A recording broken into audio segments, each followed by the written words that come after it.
ગઈકાલે એટલે કે રવિવારે ગુજરાતની 2 વિધાનસભાની પેટા ચૂંટણીની તારીખો જાહેર કરવામાં આવી। 19 જૂને વિસાવદર અને કડી વિધાનસભાની પેટા ચૂંટણી યોજાશે। પહેલા કોંગ્રેસને મોટો ઝટકો લાગ્યો છે।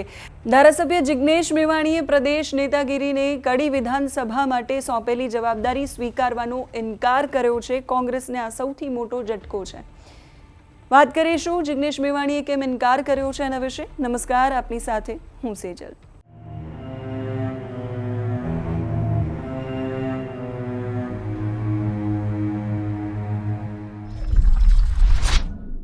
રવિવારે જેવી વિધાનસભાની ચૂંટણી જાહેર થઈ, કડી અને વિસાવદર વિધાનસભાની પેટા ચૂંટણી જાહેર થઈ એટલે દરેક પાર્ટીના પ્રતિનિધિઓ છે એમની પ્રતિક્રિયાઓ સામે આવવા લાગી।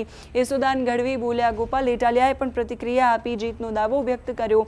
એની સાથે સાથે કોંગ્રેસના પ્રદેશ પ્રમુખ શક્તિસિંહ ગોહિલે પણ કડી અને વિસાવદર વિધાનસભા માટે પોતાની રણનીતિ જાહેર કરી। ઉમેદવારો ક્યારે જાહેર કરશે એ સવાલોના જવાબ પણ આપ્યા, પણ એની સાથે સાથે પેટા ચૂંટણી માટે બંને વિધાનસભા માટે પ્રભારીની જાહેરાત પણ કરી। બંને વિધાનસભા માટે 4 પ્રભારીની જાહેરાત કરવામાં આવી। વિસાવદરના પ્રભારી માટે પરેશ ધાનાણી, ઇન્દ્રનીલ રાજ્યગુરુ, વશરામ સાગઠિયા અને પૂંજા વંશ જેમને પ્રભારી તરીકે નિમાયા। તો કડી માટે ગેનીબેન ઠાકોર, જિગ્નેશ મેવાણી, પાટણના ધારાસભ્ય કિરીટ પટેલ અને માલધારી નેતા રઘુ દેસાઈની પ્રભારી તરીકે નિમણૂક કરાઈ। જિગ્નેશ મેવાણી, ગેનીબેન ઠાકોરને કડી વિધાનસભાની ચૂંટણી માટે જવાબદારી સોંપાઈ। શક્તિસિંહ ગોહિલે ગઈકાલે એવું કહ્યું કે આ પ્રભારીઓ 2 દિવસમાં સ્થળ પર જશે અને સ્થાનિક કાર્યકરોને મળશે, પછી મોવડી મંડળ મુકુલ વાસનિક છે એની સાથે પરામર્શ કરશે અને પછી 2 જૂન સુધીમાં જે છેલ્લો દિવસ છે ફોર્મ ભરવાનો, ત્યાં સુધીમાં એ દિવસે અમે નહીં જઈએ પણ એના પહેલાં ફોર્મ ભરી દઈશું। અમે જીતવાના છીએ એવો વિશ્વાસ એમણે વ્યક્ત કર્યો। લડવાના છીએ અને જીતવાના છીએ વિશ્વાસ વ્યક્ત કરવાની સાથે શક્તિસિંહ ગોહિલ કદાચ એ પ્રતિક્રિયા આપી રહ્યા હશે ત્યારે એમને એ અનુભવ નહીં હોય કે એમની જ પાર્ટીના નેતા, લડાયક નેતા, વડગામના ધારાસભ્ય જિગ્નેશ મેવાણી આ જવાબદારી સ્વીકારવાનો ઇનકાર કરી દેશે।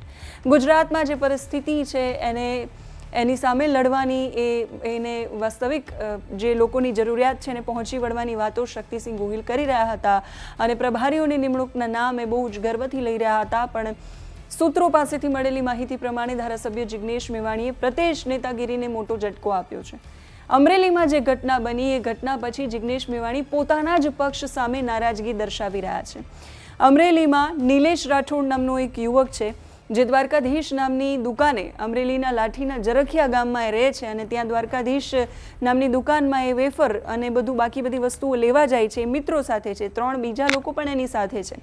એ ત્યાં ચોથાભાઈ ભરવાડ નામના માલિકની દુકાને જાય છે, ત્યાં વેફર પડીકાની માંગ કરે છે। એમનો નાનો દીકરો ત્યાં બેઠો હોય છે, એ વેફરનું પડીકું ઉતારવાનો પ્રયાસ કરે છે અને ચોથાભાઈ ભરવાડ છે એ નિલેશ રાઠોડની જાતિ પૂછે છે, એને અપમાનિત કરે છે, એને 15 લોકો બોલાવીને એટલું બધું મારે છે કે યુવકનું મૃત્યુ થઈ જાય છે।